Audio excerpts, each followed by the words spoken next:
La course en solitaire qui dure 3 mois comme un Vendée Globe, c'est vraiment un marathon. Il peut se passer tellement de choses entre le début et la fin.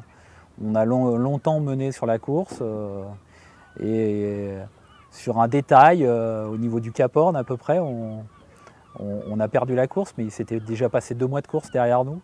Alors que la route du Rhum, c'est un réel sprint, ça dure 8 jours. Il faudra qu'on soit dans le coup du début à la fin, il n'y aura vraiment pas le droit à l'erreur.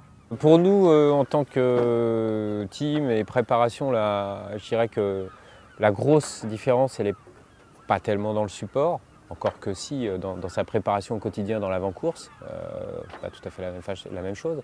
En revanche, ce qui diffère beaucoup, c'est la durée de l'épreuve.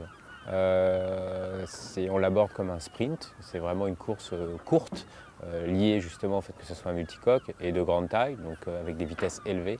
Ceci veut dire que normalement on s'attend à une traversée entre 7 et 9 jours, alors que sur les précédentes courses, on a plutôt travaillé sur des courses d'une quinzaine de jours, voire 80 jours.